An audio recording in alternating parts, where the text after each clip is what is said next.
5 years ago, I was sitting at my desk, staring at my mobile screen. My heart was racing, my finger hovering over the confirm transfer button. My Deutsche Bank and my investment apps were open. It was just 100 euros. Not a life-changing amount, but at that moment, it felt like I was about to jump off a cliff. I took a deep breath, checked my IBN number one last time, then checked again. What if I got it wrong? What if my money just disappears into the abyss? I thought, okay, Essen, this is ridiculous. People invest all the time. Just do it. But another voice in my head said, what if you lose all of it? I wiped my sweaty palms on my jeans, exhaled sharply, and tapped transfer. Transfer successful. For a second, nothing happened. The whole world didn't explode. My bank account didn't crash. But my stomach tightened. Okay, now what? I opened my investment app, and that's when the real panic set in. The money wasn't there. I knew it takes about 2 business days for the money to transfer, but it still felt weird. A day goes by, nothing. But the next day, I get a notification. The 100 euros has arrived into the account. I opened my investing app. The screen was a jungle of options. Stocks, bonds, ETFs, investing strategies, sectors. I scrolled endlessly, my mind spinning. Wait, what am I supposed to do? Should I buy Microsoft or should I go for an ETF? But which one? S&P 500, MSCI World. What the hell is an expense ratio? I stared at the screen and laughed. I don't know what to do.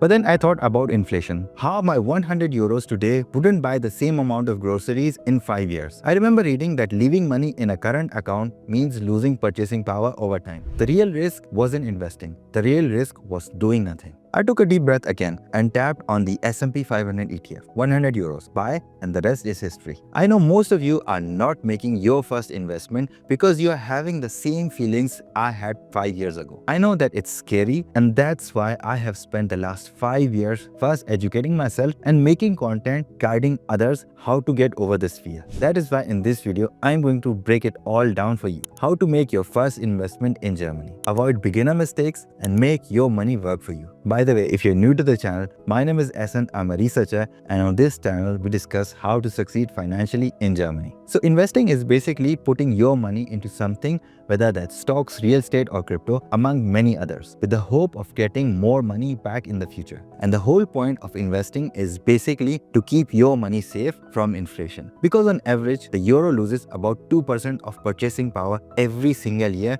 due to inflation. And just in 2024, the euro lost about 2.2% of its value. In 2023, it was 5.9%. So if you had 1,000 euros in January 2023, its value decreased to 944 in January 2024, and by January 2025, that 1,000 euro was worth just 924 euros. I'm sure you've seen this in your own life as well. Your money isn't worth as much as it used to. For me, a trip to Lidl or Aldi was less than 20 euros, but now it's about 35 euros. So the effect of inflation is real, and you can see what inflation does to your money, which is why we have to invest it so that your money keeps up with inflation. And of course, if you do it right, it will also outperform inflation as well. You might be thinking of moving your money from a current account to a savings account. Sure, that can help. It's definitely better than keeping it in a current account for sure. For example, Scalable Capital is offering 2.7% variable rate for up to 50,000 euros with their free account. But the rate is trending downwards since the last few months. So just keeping all your money in a savings account doesn't make much sense. Isn't investing really risky? That's a fair question. And the truth is, yes, investing does carry risk. But do you know what's even riskier? Not investing at all. Because when you don't invest, you're making a silent but guaranteed decision to stay financially stuck when inflation quietly eats away at your savings. You continue trading hours for your money instead of letting your money work for you. Now imagine two versions of yourself. The first, you save diligently. Every month, you set aside 100 euros in a bank account, feeling safe and secure. Fast forward 30 years and you've saved up 36,000 euros. So thanks to inflation, the real value of your money has dropped and your purchasing power is now just 23,755 euros. Now let's look at the second version of you. This version invests the same 100 euros every month into the S&P 500, a collection of 500 largest companies in the United States. Historically, it has returned an average of 7% per year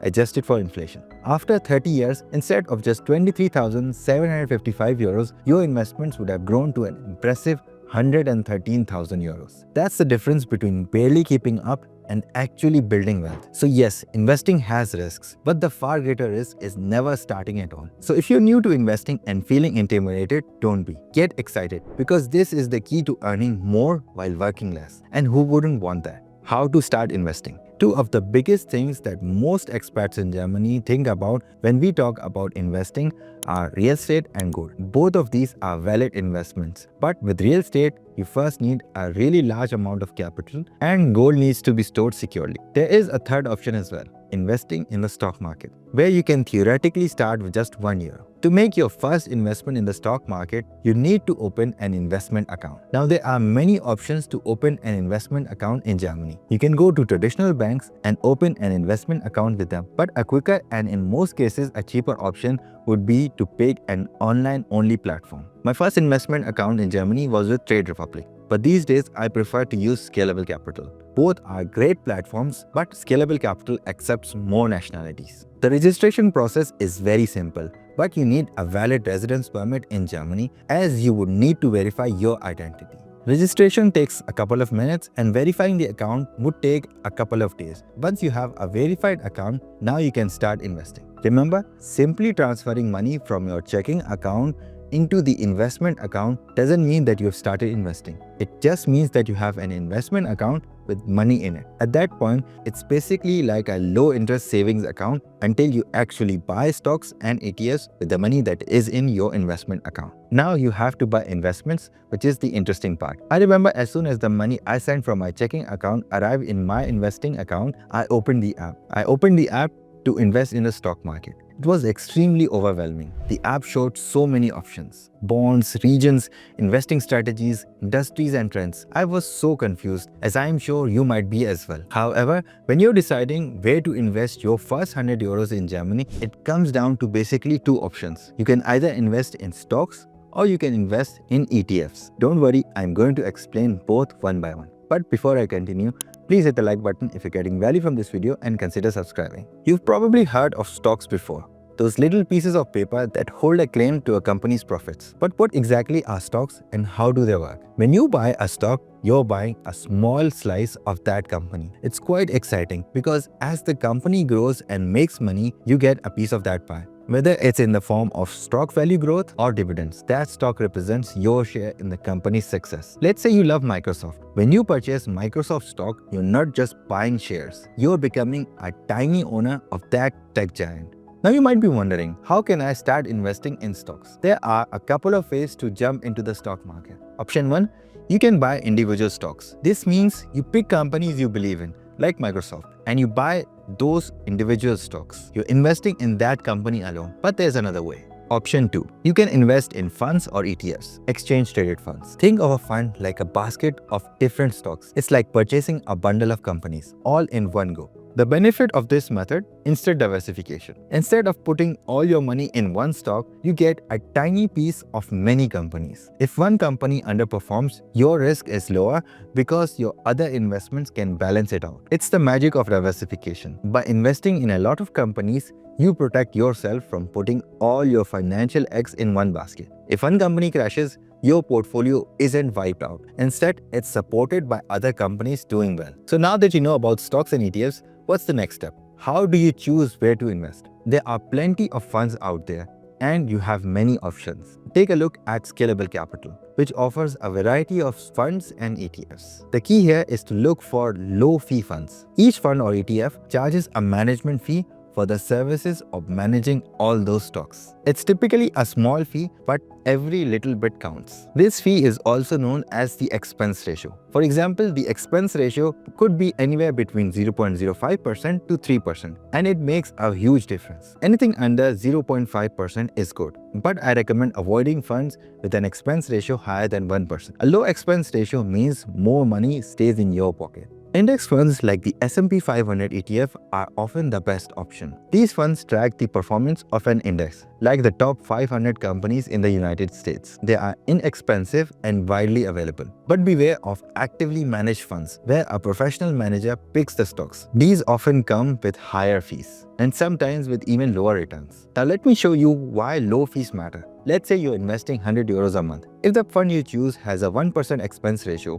after 30 years, you would have about 95,000 euros. However, if you choose a fund with a low expense ratio of 0.07%, you will end up with 112,000 euros. That's a difference of 17,000 euros just because of the fees. When you're investing for the long term, those little fees do add up. The lower the fees, the more of your money works for you. Now you might be thinking, when is the best time to invest? Is it today or should I wait for the dip in the market? Let me tell you one thing, timing the market is nearly impossible. In fact, it can cost you a lot of money in the long run. Let's say you invested 10,000 euros in the S&P 500 in January 2023. Fast forward 22 years and your investment would have grown to 65,000 euros. But what if you try to time the market and miss just 10 of the best days over those years? Your investment would be worth 30,000 euros, about half the value. And if you missed 60 of the best days, your portfolio would be worth only 4,200 euros. The moral of the story, the best time to invest is now. As the saying goes, the best time to plant a tree was 20 years ago and the second best time is today.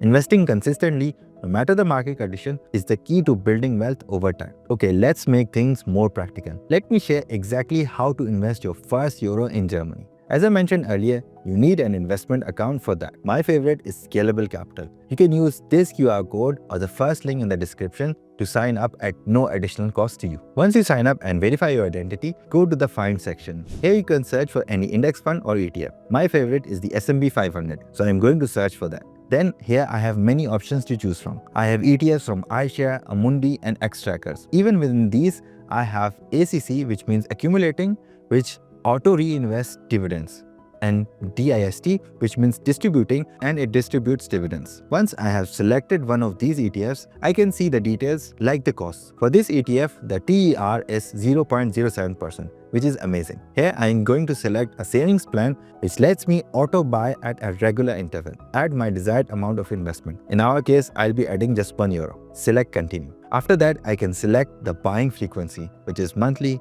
every 2 months, quarterly, every 6 months or annually. I'll select monthly. I can also choose the day of execution. There are 9 options, but I usually select the soonest. And in the payment option, I select my reference bank. This way, my Scalable Capital investment app automatically gets money from my bank account and buys the ETFs for me without me having to manually transfer the funds each time. This not only saves time, but also makes the whole process completely hands-free. And that's it. I have invested my first euro. If you're looking for a Sharia-compliant version, you can search for Islamic USA and follow the same steps to invest in a Sharia-compliant ETF. If you're interested in looking into my investment portfolio and see how it's performing, you can watch this video. So thanks for watching, bleib gesund, and I'll see you in this video.